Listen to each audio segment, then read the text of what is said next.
ಇಲ್ಲಿ ಭಾರತದಲ್ಲಿ ಹಿಂದೂಗಳು ಹೊರತು ಬೇರೆಯವರು ಇದ್ದಾರೆ, ಅವರಲ್ಲಿ ಈ ದೇಶವನ್ನು ತಮ್ಮದು ಅಂತ ಭಾವಿಸಿಲ್ಲ ಅಂತ.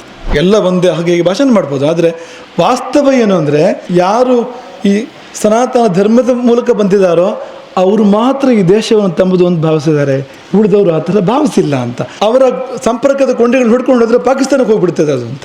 ನೀವು ದೇಶದ ಬಗ್ಗೆ ಚಿಂತೆ ಮಾಡಬೇಡಿ, ನಿಮ್ಮ ಮೊಮ್ಮಕ್ಕಳು ಮರಿ ಮೊಮ್ಮಕ್ಕಳ ಬಗ್ಗೆ ಚಿಂತೆ ಮಾಡಿ. ಅವ್ರು ಹೇಗೆ ಬದುಕಬೇಕು, ಅವ್ರು ಹೇಗೆ ಇರಬೇಕು, ಅವರು ಬಾಂಗ್ಲಾದೇಶದ ಹಿಂದೂಗಳಂತೆ ಇರಬೇಕು. ಅವರು ಇಲ್ಲ ಅಂತಂದರೆ ಮಕ್ಕಳು ಜಾಸ್ತಿ ಬೇಕು, ಅನಿವಾರ್ಯ, ಸಂಕೋಚ ಏನೂ ಇಲ್ಲ. ಭಾರತೀಯರು ಭಾರತರಾದರೆ ವಿಶ್ವವೇ ಭಾರತವಾದೀತು. ಒಂದು ದಿನ ಸಂಘಕ್ಕೆ 100 ವರ್ಷ, ಪ್ರತಿ ವರ್ಷವೂ ಕೂಡ ನಾವೆಲ್ಲ ಜನ್ಮದಿನೋತ್ಸವ ಆಚರಣೆ ಮಾಡ್ಕೊಳ್ತೇವೆ ಅಲ್ವಾ? ನಮ್ಮದನ್ನು ಆಚರಣೆ ಮಾಡ್ತೇವೆ, ನಮಗೆ ಬೇಕಾದವರದ್ದನ್ನು ಆಚರಣೆ ಮಾಡ್ತೇವೆ. ಒಂದೊಂದು ವರ್ಷಕ್ಕೂ ನಾವು ಆಚರಣೆ ಮಾಡ್ತೇವೆ. 100 ವರ್ಷಕ್ಕೆ ಏನು ಆಚರಣೆ ಮಾಡಬೇಕು? ಮತ್ತು ಒಂದು ವ್ಯಕ್ತಿಯದನ್ನಿಷ್ಟನ್ನು ಆಚರಣೆ ಮಾಡ್ತೇವೆ ನಾವು, ಒಂದು ಸಮೂಹದ್ದು, ಒಂದು ಸಂಘಟನೆಯದ್ದು, ಇಡೀ ಹಿಂದೂ ಸಮಾಜವನ್ನು ಪ್ರತಿನಿಧಿಸ್ತಕ್ಕಂಥ ಒಂದು ಸಂಘಟನೆ. ಆ ಸಂಘಟನೆ 100 ವರ್ಷವನ್ನು ಹೇಗೆ ಆಚರಣೆ ಮಾಡಬೇಕು ಅಂದರೆ ಅದಕ್ಕೆ ತುಂಬ ಚಿಂತನೆ ಮಾಡಿ ಉತ್ತರ ಹೇಳಬೇಕಾಗ್ತದೆ ಅಂತ ಪ್ರಮೇಯ ಇದೆ. ಆದರೆ ತುಂಬ ಚಿಂತನೆ ಮಾಡಿಯೇ ಉತ್ತರ ಕಂಡುಕೊಳ್ಳಲಾಗಿದೆ. ಅದೇನೆಂದರೆ ಭಾರತದಾದ್ಯಂತ ಲಕ್ಷಾಂತರ ಹಿಂದೂ ಸಮ್ಮೇಳನಗಳು ನಡೀಲಿ ಅಂತ, ಅಲ್ಲಲ್ಲಿ ನಡೀಲಿ ಅಂತ. ಈಗ ಇದೆಲ್ಲ ಸೇರಿ ಕುಮಟಾದಲ್ಲಿ ದೊಡ್ಡ ಸಮ್ಮೇಳನ ಮಾಡ್ಬೋದಾಗಿತ್ತು. ಸುತ್ತಮುತ್ತ ಎಲ್ಲ ಸೇರಿ ಕುಮಟಾದಲ್ಲಿ, ಅಂಕೋಲಾದಲ್ಲಿ, ಶಿರಸಿಯಲ್ಲಿ ಹಾಗೆಲ್ಲ ನಡೆದಿದೆ ಹಿಂದೆಲ್ಲ. ಆದರೆ ಇದು ಅದಲ್ಲ ಅಂತ. ಹಳ್ಳಿಗಳಿಗೆ ಹೋಗಿ ಸಮ್ಮೇಳನಗಳಾಗಬೇಕು, ಹೆಚ್ಚಿನವರು ಭಾಗವಹಿಸಬೇಕು, ಅಲ್ಲಲ್ಲಿಯೇ ನಡಿಬೇಕು ಎನ್ನುವಂಥದ್ದು. ಇಡೀ ಸಮಾಜ ಜಾಗೃತ ಆಗುವಂಥದ್ದೇ ಈ ಜನ್ಮದಿನೋತ್ಸವದ ಆಚರಣೆ, ಶತಮಾನೋತ್ಸವದ ಆಚರಣೆ. ಇಡೀ ಸಮಾಜ ಒಂದುಗೂಡುವಂಥದ್ದೇ ಈ ಶತಮಾನೋತ್ಸವದ ಆಚರಣೆಯ ಸಾರಾಂಶ. ಇಡೀ ಸಮಾಜ ಒಂದು ಗುರಿಯ ಕಡೆಗೆ ಮುಖ ಮಾಡುವಂಥದ್ದು, ಎಲ್ಲ ಸೇರಿ ಭಿನ್ನ ಭೇದಗಳನ್ನು ಮರೆತು ನಾವೆಲ್ಲ ಒಂದು ಎಂಬುದನ್ನು ನೆನಪಿಟ್ಕೊಂಡು ಒಂದು ಉದ್ದೇಶಕ್ಕೆ ನಾವೆಲ್ಲ ಒಟ್ಟಾಗಿ ಕೆಲಸ ಮಾಡುವಂಥದ್ದು ಇಲ್ಲ, ಇದೇ ಆಚರಣೆ. ಯಾಕೆಂದರೆ ವ್ಯಕ್ತಿಯ ಆಚರಣೆ ಬೇರೆ ಆಗ್ತದೆ, ಸಮೂಹದ ಆಚರಣೆ ಬೇರೆ ಆಗ್ತದೆ ಅಂತ. ಇದು ಸಮೂಹ, ಇದು ಅಂತ, ಸಂಘಟನೆ ಇದು ಅಂತ. ಹಾಗಾಗಿ ಅದರ ಅಂಗವಾಗಿ ಈ ಒಂದು ಹಿಂದೂ ಸಮ್ಮೇಳನ ಅಚಬೆಯಲ್ಲಿ ನಡೀತಾ ಇದೆ. ತುಂಬ ಒಂದು ಸಂತೋಷ ಅಂತ. ನಾವು ಆಗಲೇ ಹೇಳಿದ್ವು, ಈ ಸಮ್ಮೇಳನದ ಉದ್ದೇಶ ಏನಂದರೆ ಒಂದು ಸಂಸ್ಕೃತಿಯನ್ನು ರಕ್ಷಣೆ ಮಾಡಬೇಕು ಅಂತ. ಆ ಸಂಸ್ಕೃತಿಯ ವೈಶಿಷ್ಟ್ಯ ಏನು ಅಂದರೆ ದೇವರನ್ನು ಕಂಡ ಸಂಸ್ಕೃತಿ ಇದು ಅಂತ. ನೀವು ಹೇಳ್ಬೋದು, ನಮ್ಮದು ಮಾತ್ರ ಏನಲ್ಲ, ಈ ಪ್ರಪಂಚದಲ್ಲಿ ಬೇರೆ ಬೇರೆ ಕಡೆ ಬೇರೆ ಬೇರೆ ಜನಾಂಗಗಳಿದೆ, ಅವರು ಎಲ್ಲ ದೇವರನ್ನು ಕಂಡಿದ್ದಾರೆ, ಅವರು ಎಲ್ಲ ದೇವರ ಹೆಸರನ್ನು ಹೇಳ್ತಾರೆ, ಅವರು ಎಲ್ಲ ಆಚರಣೆಗಳನ್ನು ಮಾಡ್ತಾರೆ ಅಂತ. ಇನ್ನೊಂದು ಸತಿ ನಾವು ಹೇಳ್ತೇವೆ, ದೇವರನ್ನು ಕಂಡ ಸಂಸ್ಕೃತಿ ಇದು ಒಂದೇ. ಕಲ್ಪಿಸಿದ ಸಂಸ್ಕೃತಿಗಳಿದ್ದಾವೆ, ದೇವರು ಹೀಗಿರ್ಬೋದು ಅಂತ. ಆದರೆ ಈ ಸಂಸ್ಕೃತಿ ಅದಲ್ಲ ಅಂತ. ದೇವರನ್ನು ಇಲ್ಲಿ ಜನ ಪ್ರತ್ಯಕ್ಷ ಕಂಡ್ರು ಅಂತ. ಅದು ಹೇಗೆ ಹೇಳ್ತೀರಿ ನೀವು, ಏನು ಆಧಾರ ಅಂತ ನೀವು ಕೇಳ್ಬೋದು. ಈಗ ವಿಜ್ಞಾನದ ಒಂದು ಕ್ರಮ ಇದೆ. ಒಂದು ವಿಷಯವನ್ನು ವಿಜ್ಞಾನ ಸತ್ಯ ಅಂತ ಹೇಗೆ ನಂಬ್ತದೆ ಅಂದರೆ ಮತ್ತೆ ಪ್ರಯೋಗ ಮಾಡಿದಾಗ ಅದೇ ಫಲಿತಾಂಶ ಬರಬೇಕು, ಮತ್ತು ಬೇರೆಯವರಿಗೆ ಅದೇ ಫಲಿತಾಂಶ ಬರಬೇಕು, ಆಗ ಅದು ಸತ್ಯ ಅಂತ ಅರ್ಥ. ನೋಡಿ, ಈ ಭಾರತದ ಉದ್ದಗಲಕ್ಕೂ ಇಷ್ಟಾರು ಋಷಿಮುನಿಗಳು, ಮಹಾಪುರುಷರು ಆಗಿ ಹೋಗಿದ್ದಾರೆ. ಇವರೆಲ್ಲರೂ ದೇವರನ್ನು ಕಂಡಿದ್ದು ಒಂದೇ ರೀತಿ ಅಲ್ವಾ ಅಂತ. ದೇವರ ಬಗ್ಗೆ ಇವರು ಕೊಟ್ಟ ಅಭಿಪ್ರಾಯಗಳಿದೆಯಲ್ಲ ಒಂದೇ ರೀತಿ ಅಂತ, ವ್ಯತ್ಯಾಸ ಇಲ್ಲ ಅಂತ. ದಾರಿಗಳು ಬೇರೆ ಬೇರೆ ಇರ್ಬೋದು, ಬೇರೆ ಬೇರೆ ದಾರಿಗಳನ್ನು ನಿರೂಪಣೆ ಮಾಡಿರ್ಬೋದು, ಆದರೆ ದೇವರು ಎಂಬುದಿದೆ, ಅದು ಹೀಗಿದೆ, ಹೀಗೆಲ್ಲ ಇದೆ ಅಂತ ಎನ್ನುವುದನ್ನು ಒಂದು ಒಕ್ಕೊರಳಲ್ಲಿ ನಿರೂಪಣೆ ಮಾಡಿದೆಯಲ್ಲ ಈ ಸಂಸ್ಕೃತಿ. ನೀವು ಆ ವಿಜ್ಞಾನದ ಅಂಶವನ್ನೇ ತೆಗೆದುಕೊಂಡ್ರೆ ಬೇರೆಯವರು ಸಾಧನೆ ಮಾಡಿದಾಗ ಕೂಡ ಅದೇ ರೀತಿ ಭಗವಂತನ ದರ್ಶನ ಆಗಿರುವಂಥದ್ದು. ಹಾಗೆ ಬೇರೆ ಬೇರೆ ಕಾಲದಲ್ಲಿ ಮಾಡಿದಾಗಲೂ ಅದೇ ಫಲಿತಾಂಶ ಸಿಕ್ಕಿರುವಂಥದ್ದು, ಬೇರೆ ಜನ ಮಾಡಿದಾಗಲೂ ಅದೇ ಫಲಿತಾಂಶ ಸಿಕ್ಕಿರುವಂಥದ್ದು ಎನ್ನುವಾಗ ಇದೊಂದು ಯಾವುದೇ ವೈಜ್ಞಾನಿಕ ಸಂಶೋಧನೆಗೆ ಕಡಿಮೆ ಅಲ್ಲದೆ ಇರತಕ್ಕಂಥ ಸಂಶೋಧನೆ ಇದು ಅಂತ. ಸಣ್ಣ ಸಂಶೋಧನೆ ಅಲ್ಲ, ಬಹಳ ದೊಡ್ಡ ಸಂಶೋಧನೆ. ಯಾಕೆ ಬಹಳ ದೊಡ್ಡದು ಅಂದರೆ ಇಡೀ ಪ್ರಪಂಚದ ಮೂಲ ಯಾವುದು ಅಂತ, ಎಲ್ಲಿಂದ ಇಡೀ ಪ್ರಪಂಚ ಹುಟ್ಟಿದೆ, ಎಲ್ಲಿಂದ ಇಡೀ ಪ್ರಪಂಚ ನಡೀತಾ ಇದೆ, ಎಲ್ಲಿ ಹೋಗಿ ಸೇರ್ತದೆ ಕೊನೆಗೆ, ಇದನ್ನು ಕಂಡು ಹಿಡಿದರೆ ಇದಕ್ಕಿಂತ ದೊಡ್ಡ ಸಂಶೋಧನೆ ಬೇರೆ ಇದೆಯಾ?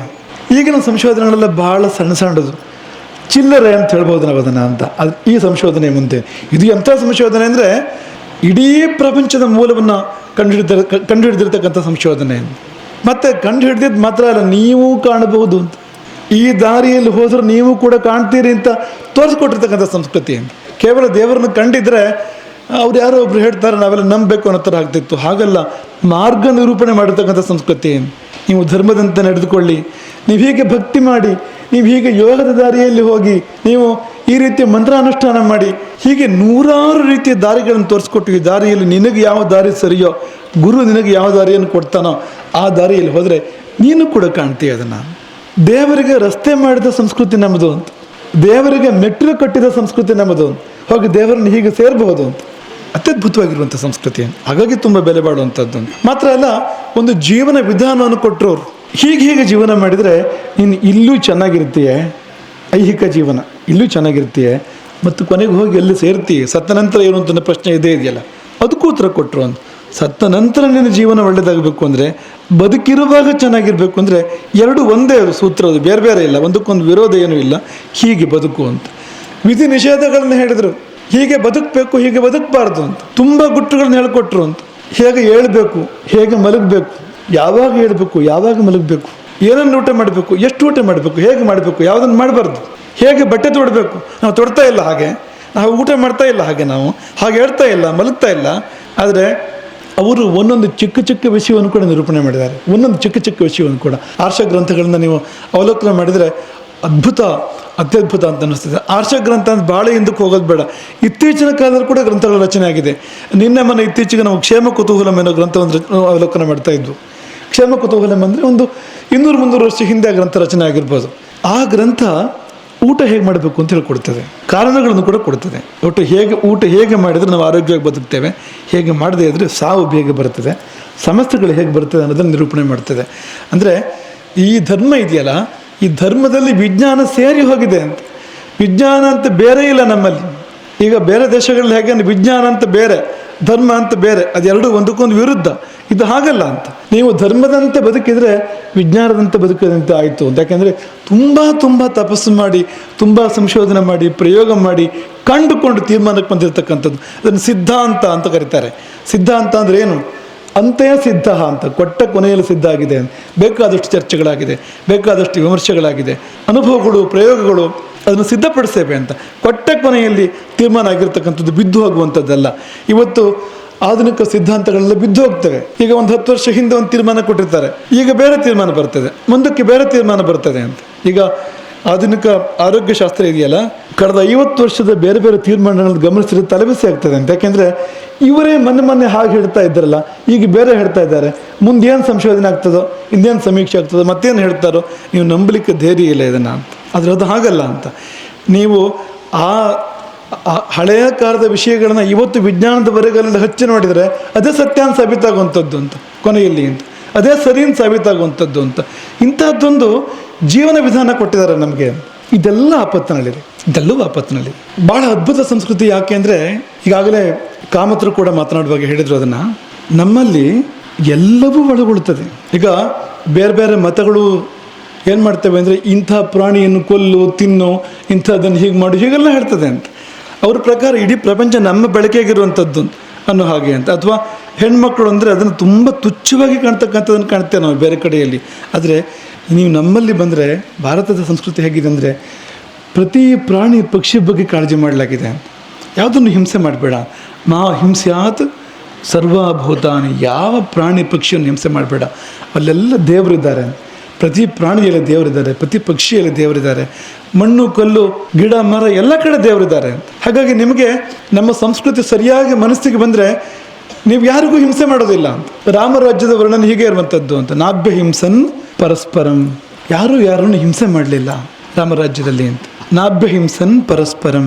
ಯಾಕೆ ಅಂದರೆ ರಾಮಮೇವಾನು ಪಶ್ಯಂತಹ, ಅವರಿಗೆ ರಾಮ ಕಾಣ್ತಾ ಇದ್ದ ಅಂತ. ಎಲ್ಲರಲ್ಲಿಯೂ ರಾಮ ಕಾಣ್ತಾ ಇದ್ದ, ಎಲ್ಲರಲ್ಲಿಯೂ ರಾಮ ಕಾಣ್ತಾ ಇದ್ದ. ಹೇಗೆ ಹಿಂಸೆ ಮಾಡಬೇಕು ಅವರು? ನಿಮಗೆ ಆ ತಮಾಷೆ ಕಥೆ ನೆನಪು ಮಾಡ್ತೇವೆ. ಕುಮಾರಸ್ವಾಮಿ ಮದುವೆ ಆಗಲಿಲ್ಲ ಅಂತ, ಶಿವಪಾರ್ವತಿಯರ ಮಗ. ಯಾಕೆ ಮದುವೆ ಆಗಲಿಲ್ಲ ಅಂದರೆ ಒಂದು ತಮಾಷೆ ಕಥೆಯನ್ನು ಹೇಳ್ತಾರೆ. ಒಂದ್ಸಾರಿ ಕುಮಾರಸ್ವಾಮಿ ಒಂದು ಬೆಕ್ಕಿನ ಮುಖವನ್ನು ಗೀರಿದಂತೆ, ಉಗುರುಗಳಿಂದ ಗೀರಿದನಂತೆ ಬೆಕ್ಕಿನ ಮುಖಕ್ಕೆ, ಪರಚಿದ ಅಂತ. ಕೈಲಾಸಕ್ಕೆ ಬಂದು ನೋಡುವಾಗ ಪಾರ್ವತಿಯ ಮುಖದಲ್ಲಿ ಆ ಪರಚಿದ ಚಿಹ್ನೆಗಳಿದ್ವು ಅಂತ, ಉಗುರುಗಳ ಗುರುತುಗಳಿದ್ವು ಅಂತ. ಪಾರ್ವತಿಯನ್ನು ಕೇಳ್ತಾನೆ, ಏನಾಯ್ತಮ್ಮ ಅಂತ. ಅವನು ಹೇಳಿ ಕೇಳಿ ದೇವಸೇನಾಪತಿ, ಅವನು ಮಹಾವೀರ, ಅವನು ತನ್ನ ಭಲ್ಲೆಯನ್ನು ಕೈಲಿ ಹಿಡಿದು ಎದ್ದು ನಿಂತ ಅಂತ. ಯಾರು ನಿನ್ನ ಮುಖವನ್ನು ಪರಿಚಿದ್ದು ಹೇಳು, ಇಲ್ಲ ಅಂತ ಅನಿಸ್ಬಿಡ್ತಾನೆ ಅವರನ್ನು ಅಂತ. ಅದಕ್ಕೆ ಪಾರ್ವತಿ ಹೇಳಿಲ್ಲಂತ, ನೀನೇ ಪರಿಚಿದ್ದು. ನಾನು ಎಲ್ಲಿ ಪರಿಚಯ, ನಾನು ಪರಿಚಿಲ್ಲ ಅಂತ. ಆಗ ಪಾರ್ವತಿ ತಿಳಿಸಿ ಹೇಳಿದಂತೆ, ನಿನ್ನ ಬೆಕ್ಕಿಗೆ ಪರಿಚಿದೆಯಲ್ಲ ನೀನು, ಅದು ನಾನೇ ಇದು ಅಂತ. ಆ ಬೆಕ್ಕು ನೀನು ಹೇಗೆ ಅಂತ. ಬೆಕ್ಕು ಮಾತ್ರ ಅಲ್ಲ, ಎಲ್ಲವೂ ನಾನೇ ಅಂತ, ಪ್ರಕೃತಿ ನಾನು ಅಂತ, ಎಲ್ಲವೂ ನಾನೇ ಅಂತ. ಇನ್ನು ಯಾರನ್ನು ಪರಿಚಿದ್ರು ನನ್ನನ್ನು ಪರಿಚಯ ಅಂತ ಆಗ್ತದೆ ಅಂತ. ಕುಮಾರಸ್ವಾಮಿ ವಿವಾಹ ಆಗಲಿಲ್ಲ ಅಂತ. ಯಾಕಾಗಲಿಲ್ಲ ಅಂದರೆ ಎಲ್ಲವೂ ಅವನ ತಾಯಿಯೇ ತಾನೆ ಅಂತ. ಎಲ್ಲವೂ ಅವನ ತಾಯಿ ಆದಮೇಲೆ ಯಾರನ್ನು ವಿವಾಹ ಆಗಬೇಕು ಅವನು ಒಂದು ಬ್ರಹ್ಮಚಾರಿಯಾಗಿ ಉಳಿದ ಅಂತ ಒಂದು ಕಥೆ. ಆದರೆ ಈ ಕಥೆಯಲ್ಲಿ ಎಷ್ಟು ನಮ್ಮ ಸಂಸ್ಕೃತಿಯನ್ನು ತೋರಿಸ್ತದೆ ಕಥೆ ಇದು ಅಂತಂದರೆ, ನೀವು ಈ ಭಾವ ಬಂದಾಗ ಯಾರನ್ನು ದ್ವೇಷ ಮಾಡೋದಿಲ್ಲ, ನೀವು ಸಂದರ್ಭಕ್ಕೆ ತಕ್ಕಂತೆ ಎದುರಿಸ್ಬೇಕಾಗ್ತದೆ, ಅದು ಬೇರೆ ಮಾತು. ಅದರ ಒಳಗಿಂದ ಯಾರ ಮೇಲೂ ದ್ವೇಷ ಇಲ್ಲ. ರಾವಣನಂತೆ ಸಂಸ್ಕಾರ ಮಾಡಬೇಕಾ ಬೇಡ ಅಂತ ಪ್ರಶ್ನೆ ಬಂದಾಗ ಶ್ರೀರಾಮ ಮಾಡು ಅಂತ ಹೇಳ್ತಾನೆ ವಿಭೀಷಣನಿಗೆ. ಅವನು ಹೇಳಿದ್ದೇನೆಂದರೆ, ಮಮಾಪ್ಯೇಷ ಯಥಾತವಾನ್, ನಿನಗೆ ಹೇಗೋ ನನಗೂ ಹಾಗೆ, ನೀನು ಮಾಡ್ತಿದ್ರೆ ನಾನು ಮಾಡ್ತೇನೆ. ಯಾಕೆಂದರೆ ಮರಣ ಅಂತಾನೆ ವೈರಾಣಿ, ನನಗೆ ರಾವಣನ ಮೇಲೆ ಆ ರೀತಿ ದ್ವೇಷ ಇಲ್ಲ. ಸೀತೆಯನ್ನು ಮರಳಿ ಪಡೆಯುವಲು ಅವನ ಅಡ್ಡ, ಸೀತೆಯನ್ನು ಮರಳಿ ಪಡೆಯಲೇಬೇಕು. ನಾನು ಧರ್ಮಪತ್ನಿ, ಆಕೆ ಅನ್ಯಾಯವಾಗಿ ಆಕೆ ನಿಲ್ಲಿಸಿಕೊಳ್ಳಲಾಗಿದೆ, ಅಲ್ಲಿ ಕಾರ್ಯ ಆಗಲೇಬೇಕಾಗಿದೆ, ಅಡ್ಡ ಬಂದಿದ್ದರಿಂದ ಸಂಹಾರ ಮಾಡಬೇಕಾಗಿದೆ. ಸಂಹಾರ ಮಾಡೋ ಮೊದಲು ಸಾಕಷ್ಟು ಎಚ್ಚರಿಕೆ ಕೊಟ್ಟೆ ರಾಮ, ಮರಳಿ ಒಪ್ಪಿಸು ಸೀತೆಯನ್ನು, ಯುದ್ಧ ಬೇಡ ಅಂತ. ಒಪ್ಪಿಲ್ಲ ರಾವಣ ಅದನ್ನು ಅಂತ. ಅನಿವಾರ್ಯವಾಗಿ ಬಿಲನ್ನು ಎತ್ತಿರ್ತಕ್ಕಂಥದ್ದು ಅಂತ, ಅನಿವಾರ್ಯವಾಗಿ ಎತ್ತಿರ್ತಕ್ಕಂಥದ್ದು, ದ್ವೇಷ ಇಲ್ಲ ಅಲ್ಲಿ ಅಂತ, ಆ ರೀತಿ ವೈರ ಅಲ್ಲ ಅದು ಅಂತ. ಹಾಗಾಗಿ ಇಂಥದ್ದೊಂದು ಸಂಸ್ಕೃತಿ ನಿಮಗೆ ಎಲ್ಲಿ ಸಿಗ್ತದೆ ಪ್ರಪಂಚದಲ್ಲಿ? ಎಲ್ಲೂ ಸಿಗೋದಿಲ್ಲ. ಇಲ್ಲಿ ಮಣ್ಣು ಕೂಡ ದೇವರೇ. ಅಥವಾ ನಿಮ್ಮ ಏನು ಇಲ್ಲಿಯ ಈ ಹಿಂದೂ ಸಮ್ಮೇಳನದ ಈ ಪರಿಚಯ ಪತ್ರದಲ್ಲಿ ಅದು ಶುರು ಆಗೋದೇ ಹಾಗೆ ಅಂತ, ಮಾತಾ ಭೂಮಿ ಪುತ್ರೋಹಂ ಪೃಥಿವ್ಯಾಹ, ಇದು ಪ್ರಾರಂಭ ಆಗೋದೇ ಹಾಗೆ ಬಕ್ಕಣೆ ಇದು ಅಂತ. ಭೂಮಿಯೇ ತಾಯಿ, ನಾವೆಲ್ಲ ಮಕ್ಕಳು ಅಂತ. ಮಣ್ಣನ್ನು ದೇವರಂತಲೂ ಹೇಳಿದ್ದಾರೆ, ತಾಯಿ ಅಂತಲೂ ಹೇಳಿದ್ದಾರೆ. ತಾಯಿ ಭಾವನೆ ನೋಡಿ. ಹಾಗಾಗಿ ನಮ್ಮಲ್ಲಿ ಸ್ವಾತಂತ್ರ್ಯ ಸಮಯದಲ್ಲಿ ಒಂದು ಘೋಷ ಮೊಳಗುತ್ತಲ್ಲ ದೇಶದಾದ್ಯಂತ, ಒಂದೇ ಮಾತರಂ. ಎಂಥ ಅದ್ಭುತವಾದ ಭಾವ ನೋಡಿ ಅಂತ. ಈ ಮಣ್ಣನ್ನು ತಾಯಿ ಅಂತ ಭಾವಿಸುವಂಥದ್ದು, ನಾವು ತುಳಿಯುವ ಮಣ್ಣನ್ನು, ನಾವು ಹೊಲಸು ಮಾಡುವಂಥ ಮಣ್ಣನ್ನು ತಾಯಿ ಅಂತ ಭಾವಿಸುವಂಥದ್ದು, ಇದು ಸುಮ್ಮನೆ ಭಾವಿಸುವಂಥದ್ದಲ್ಲ ಅಂತ ಅಲ್ಲಿ ಅವರು ಕಂಡಿದ್ದಾರೆ. ಅಲ್ಲಿ ತಾಯಿ ಇರುವಂಥದ್ದನ್ನು ಕಂಡಿದ್ದಾರೆ ಅವರು, ಅಲ್ಲಿ ಭೂದೇವಿಯನ್ನು ಕಂಡಿದ್ದಾರೆ ಅವರು. ನೀವು ಕಾಣಬಹುದು. ಒಂದು ವೇಳೆ ನೀವು ಯೋಗದ ದೃಷ್ಟಿಯಿಂದ ಹೇಳೋದಾದರೆ, ಯಾವುದೇ ಮಣ್ಣಿನ ಮೇಲೆ ನಿಮ್ಮ ಮನಸ್ಸನ್ನು ಏಕಾಗ್ರಗೊಳಿಸ್ಲಿಕ್ಕೆ ನಿಮಗೆ ಸಾಧ್ಯ ಆಯಿತು ಅಂದರೆ ಅಲ್ಲಿ ಭೂದೇವಿ ಸಾಕ್ಷಾತ್ಕಾರ ಆಗ್ತದೆ ನಿಮಗೆ. ಅದು ಅನುಭವ ವೇದ್ಯ ಹೊರತು ಕೇವಲ ಕಥೆ ಅಲ್ಲ ಅಂತ. ಯೋಗಶಾಸ್ತ್ರ ತುಂಬ ಅದ್ಭುತವಾಗಿರುವಂಥದ್ದು. ಅವನವನ ನಾಭಿಯ ಮೇಲೆ ಕೇಂದ್ರೀಕರಿಸಿದರೆ ಮನಸ್ಸನ್ನು ಅವನವನ ಪೂರ್ವಜನ್ಮಗಳು ಗೋಚರ ಆಗ್ತವೆ ಅಂತ ಹೇಳ್ತದೆ ಅದು. ಅಥವಾ ಅವನವನ ಸಂಸ್ಕಾರಗಳು, ಅವರವರ ವರ್ತನೆ ಇರ್ತದೆ, ಮಾತಿರ್ತದೆ, ನಡವಳಿಕೆ ಇರ್ತದೆ. ಏನೋ ಕೆಲವರಿಗೆ ಹುಬ್ಬಾರಿಸೋ ಅಭ್ಯಾಸ ಇರ್ತದೆ, ಕೆಲವರಿಗೆ ಕೈಯನ್ನು ಹೀಗೆ ಮಾಡೋ ಅಭ್ಯಾಸ ಇರ್ತದೆ. ಈ ಅವರವರ ಸಂಸ್ಕಾರಗಳಿದೆಯಲ್ಲ, ಇದರ ಮೇಲೆ ಏಕಾಗ್ರ ಮಾಡಿದರೆ ಅವರವರ ಪೂರ್ವಜನ್ಮಗಳು ಗೋಚರ ಆಗ್ತವೆ ಅಂತವರಿಗೆ. ನಮ್ಮಲ್ಲಿ ಇದೆಲ್ಲ ಕಲ್ಪನೆಗಳಲ್ಲ, ಇದೆಲ್ಲ ದರ್ಶನಗಳು ಅಂತ. ಯಾರೂ ಮಾಡ್ಬೋದು ಅಂತ. ಎಲ್ಲ ಸಮಾಜದಲ್ಲಿ ಯೋಗಿಗಳಿದ್ದಾರೆ, ಎಲ್ಲ ಜಾತಿಯಲ್ಲಿ ಯೋಗಿಗಳಿದ್ದಾರೆ. ಮಹಾಭಾರತದ ಧರ್ಮವ್ಯಾಧ ಇದ್ದಾನಲ್ಲ, ಅವನು ತುಂಬ ನಿಮ್ನ ಜಾತಿಗೆ ಸೇರಿರ್ತಕ್ಕಂಥವನು. ಆದರೆ ಮಹಾಜ್ಞಾನಿ ಅವನು. ದೊಡ್ಡವರು ಕೂಡ ಹೋಗಿ ಉಪದೇಶ ತಗೊಳ್ತಾ ಇದ್ರು, ಅವನಲ್ಲಿ ನಾವು ಕೇಳ್ತೇವೆ ಅಂತ. ಹಾಗಾಗಿ ಇದೆಲ್ಲ ಅನುಭವ ವೇದ್ಯ, ಇದೆಲ್ಲ ದರ್ಶನಕ್ಕೆ ಗೋಚರ ಆಗುವಂಥದ್ದು. ಅಂಥದ್ದೊಂದು ಅದ್ಭುತ ಸಂಸ್ಕೃತಿಯನ್ನು ಉಳಿಸಿದರೆ ಎಲ್ಲರಿಗೂ ಒಳ್ಳೆಯದು. ಈ ಪ್ರಪಂಚ ಎಲ್ಲರೂ ಹಿಂದೂಗಳಾಗಬೇಕು. ಇಡೀ ಪ್ರಪಂಚದ ಎಲ್ಲ ದೇಶಗಳ ಎಲ್ಲ ಜನರು ಹಿಂದೂಗಳಾಗಬೇಕು. ಹಾಗೆ ಇದ್ದಿದ್ದು ರಾಮನ ಕಾಲದಲ್ಲಿ ಹಾಗೆ ಇತ್ತು. ಅಯೋಧ್ಯೆ ಪ್ರಪಂಚದ ರಾಜಧಾನಿ ಆಗಿತ್ತು ಹೊರತು ಅಯೋಧ್ಯೆ ಕೋಸರದ ರಾಜಧಾನಿ ಅಲ್ಲ, ಭೂಮಂಡಲದ ರಾಜಧಾನಿ ಅಂತ. ಇಡೀ ಭೂಮಂಡಲವನ್ನೇ ಇಕ್ಷ್ವಾಕು ವಂಶೀಯವರು ಆಳ್ತಾ ಇದ್ರು. ಇಕ್ಷ್ವಾಕೂಣಾಮಯಂ ಭೂಮಿ, ಭೂಮಂಡಲ ಅಂತ. ಎಲ್ಲಿಂದ ಎಲ್ಲಿಯವರೆಗೆ ಅಂದರೆ ಸಶೈಲಗಿರಿ ಕಾನನ ಅಂತ. ಸಮುದ್ರಗಳು, ಪರ್ವತಗಳು, ಕಾನನಗಳು, ನದಿಗಳು, ಮರಳುಗಾಡುಗಳು, ಬಯಲು ಪ್ರದೇಶಗಳು ಎಲ್ಲ ಇರತಕ್ಕಂಥ ಸಮಗ್ರ ಭೂಮಂಡಲಕ್ಕೆ ರಾಮ ರಾಜನಾಗಿದ್ದ ಅಂತ. ರಾಮನ ಪೂರ್ವಜರು ರಾಜರಾಗಿದ್ದರು, ಉತ್ತರಾಧಿಕಾರಿಗಳು ಕೂಡ ರಾಜರಾಗಿದ್ದರು ಅಂತ. ಅಯೋಧ್ಯೆ ಕೇಂದ್ರ ಆಗಿತ್ತು ಅಂತ. ಇಡೀ ಪ್ರಪಂಚವೇ ಸನಾತನ ಧರ್ಮಕ್ಕೆ ಸೇರಿತ್ತು. ವೈದಿಕ ಪರಂಪರೆಗೆ, ಸನಾತನ ಧರ್ಮಕ್ಕೆ ಇಡೀ ಪ್ರಪಂಚ ಸೇರಿತ್ತು. ಹಾಗಾಗಿ ಪ್ರಪಂಚದಲ್ಲಿ ಎಲ್ಲ ಕಡೆ ಕುರುಹುಗಳು ಸಿಗ್ತವೆ. ನೀವು ಇರಾಕ್ಕೆ ಹೋದರೂ ಕೂಡ ಕುರುಹುಗಳು, ಭಾರತೀಯವಾಗಿರ್ತಕ್ಕಂಥ ಕುರುಹುಗಳು, ಸನಾತನ ಧರ್ಮದ ಕುರುಹುಗಳು ಸಿಗ್ತವೆ ಅಂತ. ಹಾಗಾಗಿ ಆ ಕಾಲ ಬರಬೇಕು, ಅವರೆಲ್ಲರೂ ಹಿಂದೂಗಳಾಗಬೇಕು. ಭಾರತದಲ್ಲಿ ನಾವು ಯಾವಾಗಲೂ ಹೇಳೋದು, ಭಾರತದಲ್ಲಿ ಹಿಂದೂ ಅಲ್ಲದವರು ಯಾರೂ ಇಲ್ಲ. ಅವರು ಈಗ ಹಿಂದೂಗಳು ಅಲ್ಲ ಅಂತ ಅಂದ್ಕೊಂಡಿದ್ದಾರೆ. ಅವರು ಮುಸಲ್ಮಾನರು ಇರ್ಬೋದು, ಅವರು ಕ್ರೈಸ್ತರು ಇರ್ಬೋದು, ಅವರೆಲ್ಲ ಮೊದಲಿಗೆ ಯಾರು ಅಂತ, ಅವರ ಅಪ್ಪ ಅಜ್ಜ ಮುತ್ತಜ್ಜ ಹಿಂದಕ್ಕೆ ಹೋಗಿ ಯಾರು ಅವರು ಹಿಂದೂಗಳು? ಇಲ್ಲ ಅವರು ಅಫ್ಘಾನಿಸ್ತಾನದಿಂದ ಬಂದಿದ್ದಾರೆ ಅಂತ. ಅಫ್ಘಾನಿಸ್ತಾನ ಏನು? ಅದು ಗಾಂಧಾರ, ಕೇಕಯ, ಕೈಕೇಯಿಯ ತಂದೆ ಮನೆಯದು, ಭರತನ ಅಜ್ಜನ ಮನೆ, ರಾಜಗೃಹ ಕೇಕಯ ಅಲ್ಲಿರ್ತಕ್ಕಂಥದ್ದು ಅಂತ. ಹಾಗಾಗಿ ಅದು ಕೂಡ ಭಾರತೀಯತೆಗೆ ಸೇರಿರ್ತಕ್ಕಂಥದ್ದು, ಅಲ್ಲಿಂದ ಬಂದಿರೋಂಥದ್ದು ಇವರು. ಇದು ಯಾವುದೂ ಬೇರೆ ಅಲ್ಲ, ಇದು ಯಾರು ಬೇರೆ ಅಲ್ಲ. ಅಜ್ಞಾನ ಅವರ ತಲೆಯಲ್ಲಿ ಕೂತಿದೆ. ಅವರು ನಾವಾಗಿರ್ಬೇಕು, ಅದ್ರ ಬೇರೆಯೇನೋ ಆಗಿಬಿಟ್ಟಿದ್ದಾರೆ. ಆಗಲಿ, ನಾವು ಬೇರೆ ಆಗಿಬಿಡೋದು ಬೇಡ, ನಾವಾಗಿರೋಣ ಅಂತ. ಮೊದಲನೇ ಹಂತ ಏನಂದರೆ ನಾವೆಲ್ಲ ನಾವಾಗಿ ಉಳಿಬೇಕು. ಎರಡನೇ ಹಂತ ನಾವೆಲ್ಲದವರು ನಾವಾಗಿ ಪರಿವರ್ತನೆ ಮಾಡಬೇಕು. ಇಡೀ ಪ್ರಪಂಚ ಈ ಧರ್ಮಕ್ಕೆ ಬರಬೇಕು. ಯಾಕೆಂದರೆ ಇದು ನಮ್ಮ ವಿಸ್ತರಣವಾದ ಅಲ್ಲ, ಇದರಲ್ಲಿ ಅದ್ಭುತವಾದ ವಿಚಾರಗಳಿದ್ದಾವೆ, ಎಲ್ರಿಗೂ ಸಿಗಬೇಕು. ಅದು ಈ ಜೀವನ ವಿಧಾನ, ದೇವರನ್ನು ಕಾಣುವಂಥ ದೇವರು ಮೆಚ್ಚುವಂತೆ ಬದುಕುವಂಥ, ತುಂಬ ಕ್ಷೇಮವಾಗಿ ನೆಮ್ಮದಿಯಿಂದ ಬದುಕ್ತಕ್ಕಂಥ ಜೀವನ ವಿಧಾನ ಪ್ರತಿಯೊಬ್ಬರಿಗೂ ಪ್ರಾಪ್ತ ಆಗಬೇಕು, ಈ ಪ್ರಪಂಚದ ಎಲ್ಲರಿಗೂ ಲಭ್ಯ ಆಗಬೇಕು, ಅಂಥ ಕಾಲ ಬರಬೇಕು ಮುಂದೊಮ್ಮೆ ಎಂಬಂಥದ್ದು ನಾವು ಈ ಸಮಯದಲ್ಲಿ ನೆನಪು ಮಾಡ್ಕೊಳ್ಳುವಂಥದ್ದು. ಹಾಗಾಗಿ ಅದಕ್ಕಾಗಿ ಮೊಟ್ಟ ಮೊದಲು ನಾವೇ ಉಳಿಬೇಕು, ನಮ್ಮತನವನ್ನು ಕಳ್ಕೊಳ್ಬಾರ್ದು. ಇಲ್ಲಿ ಎರಡು ಅಂಶ. ಒಂದು, ಭಾರತೀಯರು ಮತಾಂತರಣ ಆಗುವಂಥದ್ದು, ಹಿಂದೂಗಳು ಮತಾಂತರ ಆಗಿ ಬೇರೆ ಯಾವುದೋ ಮತಕ್ಕೆ ಸೇರುವಂಥದ್ದು ಒಂದು, ಅದು ನಡೀತಾ ಇದೆ. ಇನ್ನೊಂದು ಭಾರಿ ಪ್ರಮಾಣದಲ್ಲಿ ನಡೀತಾ ಇರುವಂಥದ್ದು, ಅವನು ಈ ಲೆಕ್ಕಕ್ಕೆ ಹಿಂದುವೇ ಅವನು, ಆದರೆ ಅವನ ಆಚರಣೆ ಯಾವುದು ಹಿಂದೂ ಅಲ್ಲ ಅಂತ. ಆಚರಣೆಯಲ್ಲಿ ಕೆಲವರು ಇಡೀ, ಕೆಲವರು ದೊಡ್ಡ ಭಾಗ, ಕೆಲವು ಭಾಗ ನಮ್ಮತನ ನಾವು ಕಳ್ಕೊಂಡಿದ್ದೇವೆ ಅಂತ. ನಾವು ಹಿಂದುವಾಗಿ ಹೇಳ್ತಾ ಇದ್ದೇವಾ, ಹಿಂದುವಾಗಿ ಮಲಗ್ತಾ ಇದ್ದೇವಾ, ಹಿಂದುವಾಗಿ ಊಟ ಮಾಡ್ತಾ ಇದ್ದೇವೆ ನಾವು, ಹಿಂದುವಾಗಿ ಓಡಾಡ್ತಾ ಇದ್ದೇವಾ, ಹಿಂದುವಾಗಿ ಮಾತಾಡ್ತಾ ಇದ್ದೇವೆ ನಾವು, ಹಿಂದುವಾಗಿ ಬಟ್ಟೆ ಉಡ್ತಾ ಇದ್ದೇವೆ ನಾವು. ಮೊಟ್ಟ ಮೊದಲನೇದಾಗಿ ನಮ್ಮ ಮುಖ ಹಾಣೆ ಹಿಂದುವಿನಂತ ಇದೆಯಾ? ನೀವು ನಮ್ಮನ್ನು ನಾವು ಈ ಪ್ರಶ್ನೆಗಳನ್ನು ಕಳ್ಕೊಳ್ಬೇಕು. ಅದು ನಾವು ಎಷ್ಟು ಭಾರತೀಯರಾಗಿ ಸನಾತನಗಳಾಗಿ ಉಳ್ಕೊಂಡಿದ್ದೇವೆ ಅಂತ. ಇಲ್ಲಿ ತುಂಬ ಕೆಲಸ ಆಗಬೇಕಾಗಿದೆ ಅಂತ. ನಮ್ಮ ತನದೊಂದಿಗೆ ನಾವು ಬದುಕುವಂಥದ್ದು ಇದೆಯಲ್ಲ, ತುಂಬ ಮುಖ್ಯವಾಗಿರ್ತಕ್ಕಂಥದ್ದು. ಅಲ್ಲಿ ಸ್ವಪರಿಜ್ಞಾನ ಇದೆಯಲ್ಲ, ಸ್ವಪ್ರಜ್ಞೆ, ಈ ಸ್ವದೇಶಿ ಸ್ವಭಾಷಾ ತುಂಬ ಮುಖ್ಯವಾಗಿರುವಂಥದ್ದು. ಕಾಮತ್ ಅದನ್ನು ಪ್ರಸ್ತಾಪ ಮಾಡಿದರು. ನಾವು ಇತ್ತೀಚೆಗೆ ಚಾತುರ್ಮಾಸ್ಯ ಮಾಡುವಾಗ ಸ್ವಭಾಷಾ ಚಾತುರ್ಮಾಸ್ಯ ಅಂತ ನಾವು ಆಚರಣೆ ಮಾಡಿದರು. ಆ ಸಮಯದಲ್ಲಿ ಅದಕ್ಕಿಂತ ಅದರ ಆಸ್ಪಾಸಿನಲ್ಲಿ ಒಂದು ಆಘಾತಕಾರಿ ಅಂಶ ನಮ್ಮ ಗಮನಕ್ಕೆ ಬಂದಿದೆ ಏನಂದರೆ, ನಮ್ಮ ಭಾಷೆ ಹೋಗೇ ಬಿಟ್ಟಿದೆ ಹೆಚ್ಚು ಕಡಿಮೆ ಅಂತ. ಅಲ್ಲಿ ಎಷ್ಟು ಆಂಗ್ಲ ಮತ್ತು ಮೊಘಲ್ ಪದಗಳು ತುಂಬಿಕೊಂಡಿದ್ದಾವೆ ಅಂದರೆ, ಆಂಗ್ಲ ಮತ್ತು ಪರ್ಷಿಯನ್ ಪದಗಳು ಎಷ್ಟು ತುಂಬಿಕೊಂಡಿದ್ದಾವೆ ಅಂದರೆ ನಮಗೆ ಗೊತ್ತಿಲ್ಲ. ಅದು ನಮಗೆ ಆ ಪದಗಳು ಹುಡುಕಿದ್ರೆ ನಮ್ಮ ಭಾಷೆ ಪದಗಳು ಸಿಗ್ತಾ ಇಲ್ಲ, ಅಷ್ಟು ಹಾಳಾಗಿದೆ ಅಂತ. ನೀವು ಒಂದು ಸಂಕಲ್ಪ ಮಾಡಿ ನೋಡೋಣ, ನಾಳೆ ಒಂದು ದಿನ ನಾನು ಇಂಗ್ಲೀಷ್ ಬಳಸೋದಿಲ್ಲ ಅಂತ ಸಂಕಲ್ಪ ಮಾಡಿ ನೋಡೋಣ. ಮಾಡಿ ನೋಡಿ ಗೊತ್ತಾಗ್ತದೆ ನಿಮ್ಗೆ ಅದನ್ನು ಅಂತ. ಒಂದು ಹೊತ್ತು ಮಾಡಿ ನೋಡಿ ಅಂತ, ನಾನು ಇಂಗ್ಲೀಷ್ ಬಳಸೋದಿಲ್ಲ ಅಂತ. ಆ ಪರ್ಷಿಯನ್ ಇನ್ನು ಮುಂದಿನ ಅಂಥದ್ದು ನಮ್ಗೆ ಗೊತ್ತೇ ಆಗೋದಿಲ್ಲ. ಪರ್ಷಿಯನ್ ಶಬ್ದಗಳು ಎಷ್ಟು ನಮ್ಮಲ್ಲಿ ಹಾಸುಹೊಕ್ಕಾಗಿದ್ದಾವೆ ಅಂದರೆ, ಜವಾಬ್ದಾರಿ ಪರ್ಷಿಯನ್ನದು, ಜಮೀನು ಪರ್ಷಿಯನ್ನದು, ಸವಾಲು ಜವಾಬು ಪರ್ಷಿಯನ್ನದು. ಅಂಥದ್ದು ತುಂಬ ಹಾಸುಹೊಕ್ಕಾಗಿ ಸೇರ್ಕೊಂಡಿದೆ. ಆದರೆ ಇಂಗ್ಲೀಷ್ ಆಮೇಲೆ ಸೇರ್ಕೊಂಡಿರ್ತಕ್ಕಂಥದ್ದು. ಆ ಹಿಂದಿಂದ ಬಿಡಿ, ಕೊನೆ ಪಕ್ಷ ಇಂಗ್ಲೀಷ್ ಇಲ್ಲದೆ ಒಂದು ಹೊತ್ತಿರಿ ನೋಡೋಣ ಅಂತ, ಒಂದು ಹೊತ್ತು ಅಂತ.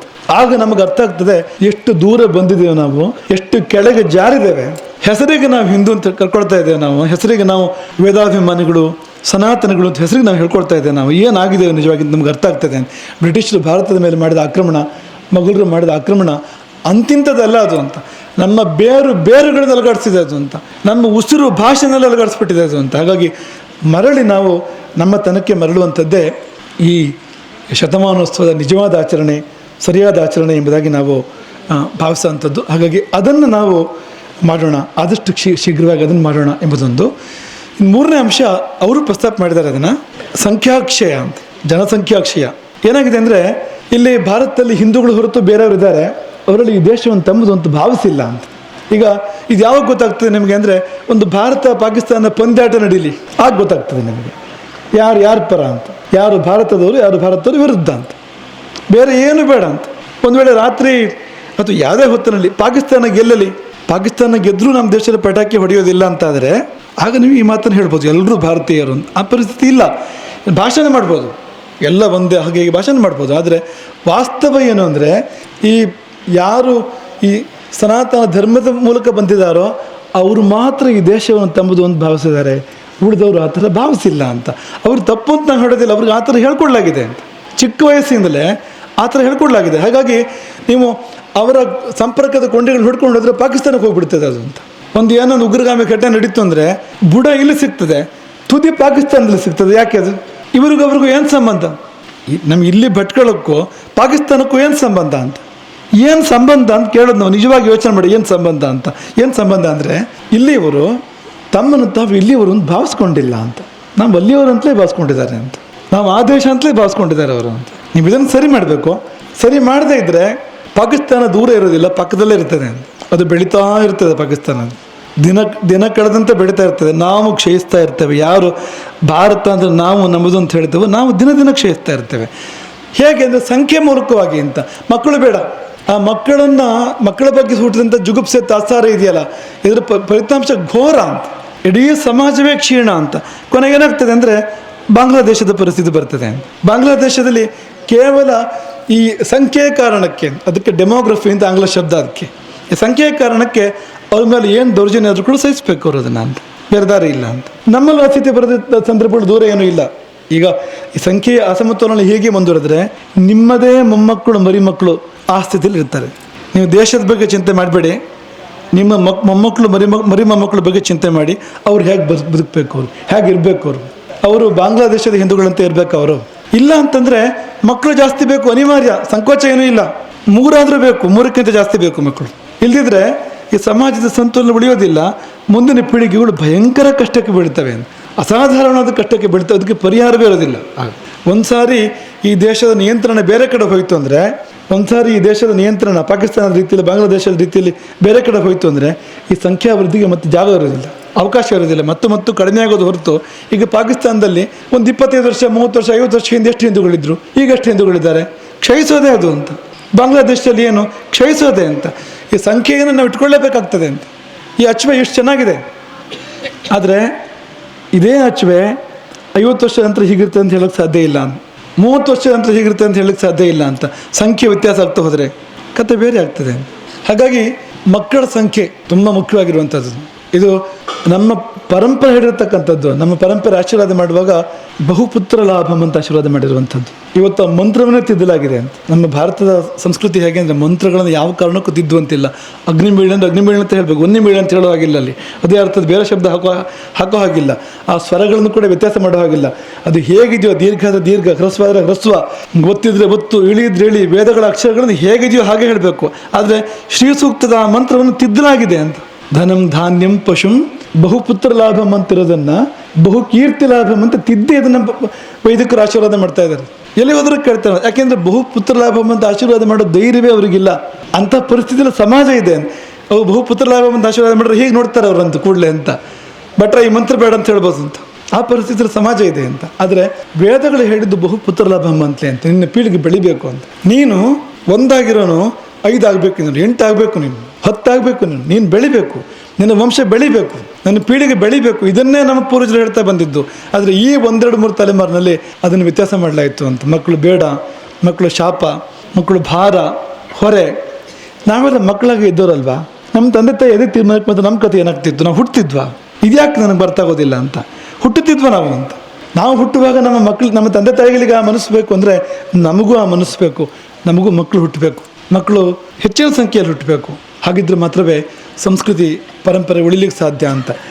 ಏನಾಗಿದೆ ಅಂದರೆ ಕೊನೆ ಮಾತುಗಳು, ಬೇರೆ ಮತಗಳು ಸಮಾಜವಾಗಿ ಯೋಚನೆ ಮಾಡ್ತಾರೆ. ಈಗ ಮುಸಲ್ಮಾನರು ಅಂದರೆ ಅವರೊಂದು ಸಮಾಜವಾಗಿ ಯೋಚನೆ ಮಾಡ್ತಾರೆ. ಅದು ಒಳ್ಳೆಯದೇ, ಅದು ಅವ್ರ ದೃಷ್ಟಿಯಿಂದ. ನಾವು ಸಮಾಜವಾಗಿ ಯೋಚನೆ ಮಾಡೋದಿಲ್ಲ, ನಾವು ವೈಯಕ್ತಿಕವಾಗಿ ಯೋಚನೆ ಮಾಡ್ತೇವೆ. ಇನ್ನೊಂದು ಮಗು ಹುಟ್ಟಿದರೆ ಖರ್ಚು ಎಷ್ಟು ಬರ್ಬೋದು ಅಂತ ಯೋಚನೆ ಮಾಡ್ತೇವೆ ನಾವು. ವಿದ್ಯಾಭ್ಯಾಸದ ಖರ್ಚೇನು ಬರ್ಬೋದು, ಬಟ್ಟೆ ಖರ್ಚೇನು ಬರ್ಬೋದು, ಊಟದ ಖರ್ಚೇನು ಬರ್ಬೋದು, ಒಟ್ಟು ಖರ್ಚೇನು ಬರ್ಬೋದು, ಆಸ್ತಿ ಏನು ಮಾಡೋದು. ಆ ಮಗುವಿಗೆ ಆಸ್ತಿ ಆಗುತ್ತೆ, ಮಕ್ಕಳಿಗೇನಿಲ್ಲ. ಇವತ್ತು ನಿಮ್ಮ ಮಕ್ಕಳು ನಿಮ್ಮ ಆಸ್ತಿನ ನಿರೀಕ್ಷೆ ಮಾಡ್ಕೊಂಡಿದ್ದಾರೆ, ಅದನ್ನು ಮಾಡ್ಕೊಂಡಿಲ್ಲ ಏನು. ಆದರೆ ಹಾಗೆ ಯೋಚನೆ ಮಾಡೋದು ನಾವು ಅಂತ. ಈ ಕಾರಣಕ್ಕೋಸ್ಕರವಾಗಿ ನಾವು ಸ್ವಾರ್ಥಕ್ಕಾಗಿ ಸಮಾಜವಾಗಿ ಯೋಚನೆ ಮಾಡಿದೇನೆ ಎಲ್ಲವನ್ನೂ ಕೂಡ ಹಾಳು ಮಾಡಿಕೊಡ್ತಾ ಇದ್ದೇವೆ. ಹಾಗಾಗಿ ನಾವು ಮೊದಲು ಸಮಾಜವಾಗಿ ಯೋಚನೆ ಮಾಡಬೇಕು, ಆಮೇಲೆ ವೈಯಕ್ತಿಕ ಯೋಚನೆಗಳನ್ನು ಮಾಡಬೇಕು. ಹೀಗಿದ್ದಾಗ ಈ ಸಂಸ್ಕೃತಿ ಉಳಿಯೋಕ್ಕೆ ಸಾಧ್ಯ ಎಂಬುದನ್ನು ಹೇಳಲೇಬೇಕು. ಯಾವ ಹಿಂದೂ ಸಮ್ಮೇಳನ ಆದರೂ ಕೂಡ ಈ ಮಾತನ್ನು ನೆನಪು ಮಾಡ್ಕೊಳ್ಳೇಬೇಕು. ಇಲ್ಲದಿದ್ದರೆ ಮುಂದೆ ಇದಕ್ಕೆ ಪರಿಹಾರ ಇಲ್ಲ. ಇದಕ್ಕೆ 1-2 ತಲೆಮಾರು ಕಳೀತಿದ್ದಂತೆ ಪರಿಹಾರ ಇಲ್ಲ ಇದಕ್ಕೆ ಅಂತ. ಭಯಂಕರವಾದ ಸ್ಥಿತಿ ಇರ್ತದೆ, ಇಡೀ ದೇಶದಲ್ಲಿ ಭಯಂಕರವಾದ ಪರಿಸ್ಥಿತಿ ಇರ್ತದೆ ಅಂತ. ಹಾಗಾಗಿ ಅದನ್ನು ಈ ಸಮಯದಲ್ಲಿ ಭಾವಿಸ್ತಾ ನಮಗೆಲ್ಲ ಇದೇ ಒಂದು ಸಂಘಟನೆ ಮನಸ್ಸನ್ನು ಈ ಮಾರಿಕಾಂಬೆ ಕೊಡಲಿ. ಮಾರಿಕಾಂಬೆ ಸನ್ನಿಧಿಯಲ್ಲಿ ನಾವು ಸೇರಿದ್ದೇವೆ. ಯಾಕೆಂದರೆ ಈ ಸಂಸ್ಕೃತಿ ಅಂಥದ್ದೊಂದು ದೇವರನ್ನ ಆಧರಿಸಿ ಬೆಳೆದಿರ್ತಕ್ಕಂಥ ಸಂಸ್ಕೃತಿ ಇದು. ಅದನ್ನು ಬಿಟ್ಟಿಲ್ಲ ಅಂತ ಯಾವುದೇ ಕಾರಣಕ್ಕೂ. ನಮ್ಮ ಮಹಾಪುರುಷರು ಕೂಡ ಹಾಗೆ. ಈ ಧರ್ಮ ಉಳಿಸೋರು ಯಾರು ಅಂದರೆ ರಾಮ ಉಳಿಸ್ತವನು. ರಾಮ ಯಾರು ಅಂದರೆ ಆಧ್ಯಾತ್ಮಿಕ ಪುರುಷ ಅವನು ಅಂತ. ಕೃಷ್ಣ ಉಳಿಸ್ತವನು. ಕೃಷ್ಣ ಯಾರು ಅಂದರೆ ಅವನು ಆಧ್ಯಾತ್ಮಿಕ ಪುರುಷ ಅವನು. ಚಾಣಕ್ಯ ಉಳಿಸ್ತವನು ಈ ದೇಶವನ್ನು. ಚಾಣಕ್ಯ ಯಾರು ಅಂದರೆ ಆಧ್ಯಾತ್ಮಿಕ ಪುರುಷ ಅವನು. ಶಂಕರಾಚಾರ್ಯರು ದೇಶವನ್ನು ಉಳಿಸಿದರು. ಅವರು ಯಾರು ಅಂದರೆ ಆಧ್ಯಾತ್ಮಿಕ ಪುರುಷರು ಅವರು. ಅಧ್ಯಾತ್ಮ ಇಲ್ಲದೆ ಈ ದೇಶನ ಉಳಿಸೋಕೆ ಸಾಧ್ಯ ಇಲ್ಲ. ನೀವು ಯಾರೇ ಈ ದೇಶ ಉಳಿಸೋಕೆ ಹೊರಟರು ಕೂಡ ಅವರು ಅಧ್ಯಾತ್ಮ ಇಟ್ಕೊಳ್ಬೇಕು. ಅಧ್ಯಾತ್ಮ ಇಟ್ಕೊಳ್ಳದೆ ಈ ದೇಶವನ್ನು ಉಳಿಸೋಕೆ ಸಾಧ್ಯ ಇಲ್ಲ ಅಂತ.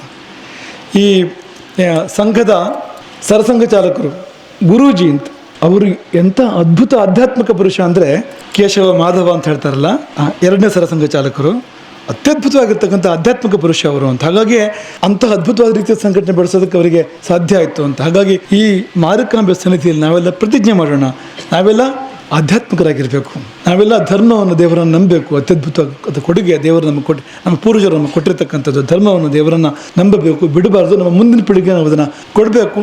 ಮತ್ತು ಆಚರಣೆಗಳು ಏನು ಬಂದಿದೆಯೋ ಹಿಂದಿಂದ ಅದನ್ನು ಆಚರಣೆ ಮಾಡೋದಕ್ಕೆ ಪ್ರಯತ್ನ ಮಾಡಬೇಕು. ಅದನ್ನು ತಪ್ಪಾದು ನಾವಾಗಿ ಉಳಿಬೇಕು. ಅದನ್ನು ಸರಳವಾಗಿ ಹೇಳೋದಾದರೆ ನಾವು ನಮ್ಮ ತನದಿಂದ ಉಳಿಬೇಕು, ನಮ್ಮ ತನವನ್ನು ನಾವು ಕಳ್ಕೊಳ್ಬಾರ್ದು ಯಾವುದೇ ಕಾರಣಕ್ಕೂ ಕೂಡ ಅಂಥ ಬದುಕು ನಮ್ಮೆದುರಾದಾಗ ಈ ಒಂದು ಸಮ್ಮೇಳನಕ್ಕೆ ಒಂದು ಅರ್ಥ ಬರ್ತದೆ ಎಂಬುದಾಗಿ ನಾವು ಭಾವಿಸಿ, ಈ ದೇಶ ಉಳಿಲಿ, ಇಡೀ ಪ್ರಪಂಚದ ಮೇಲೆ ತನ್ನ ಛವಿಯನ್ನು ಹರಡಲಿ ಈ ದೇಶ, ಇಡೀ ಜಗತ್ತು ಭಾರತದ ಬೆಳಕಲ್ಲಿ ಬದುಕುವ ಹಾಗಾಗಲಿ, ಭಾರತೀಯರು ಭಾರತರಾದರೆ ವಿಶ್ವವೇ ಭಾರತವಾದೀತು ಒಂದು ದಿನ ಎಂಬ ಒಂದು ಮಾತನ್ನು ಹಿಂದೆ ನಾವು ನೆನಪು ಮಾಡ್ಕೊಂಡಿದ್ವಿ. ಹಾಗಾಗಿ ನಾವು ಏನಾದರೂ ಭಾರತೀಯತೆಯನ್ನು ಉಳಿಸ್ಕೊಂಡ್ರೆ ಇಡೀ ಪ್ರಪಂಚ ನಮ್ಮ ಹಿಂದೆ ಬರ್ತದೆ, ನಮ್ಮ ಮಾರ್ಗದರ್ಶನದಲ್ಲಿ ಇಡೀ ಪ್ರಪಂಚ ಬಾಳುವಂತೆ ಆಗ್ತದೆ ಅಂಥದ್ದಾಗಲಿ ಎಂಬುದಾಗಿ ನಾವು ಈ ಸಮಯದಲ್ಲಿ ಆಶಿಸ್ತಾ, ಧರ್ಮ ಉಳಿಯಲಿ, ಅದು ಉಳಿತದೆ, ಸನಾತನ ಧರ್ಮ, ಅದು ಧರ್ಮದ ಜೊತೆಗೆ ನಾವು ಉಳಿಯುವಂತೆ ಆಗಲಿ, ಎಲ್ಲರಿಗೂ ಒಳ್ಳೆಯದಾಗಲಿ ಅಂತ ಪುಣ್ಯ ಆಗ್ತದೆ. ಹರೇ ರಾಮ.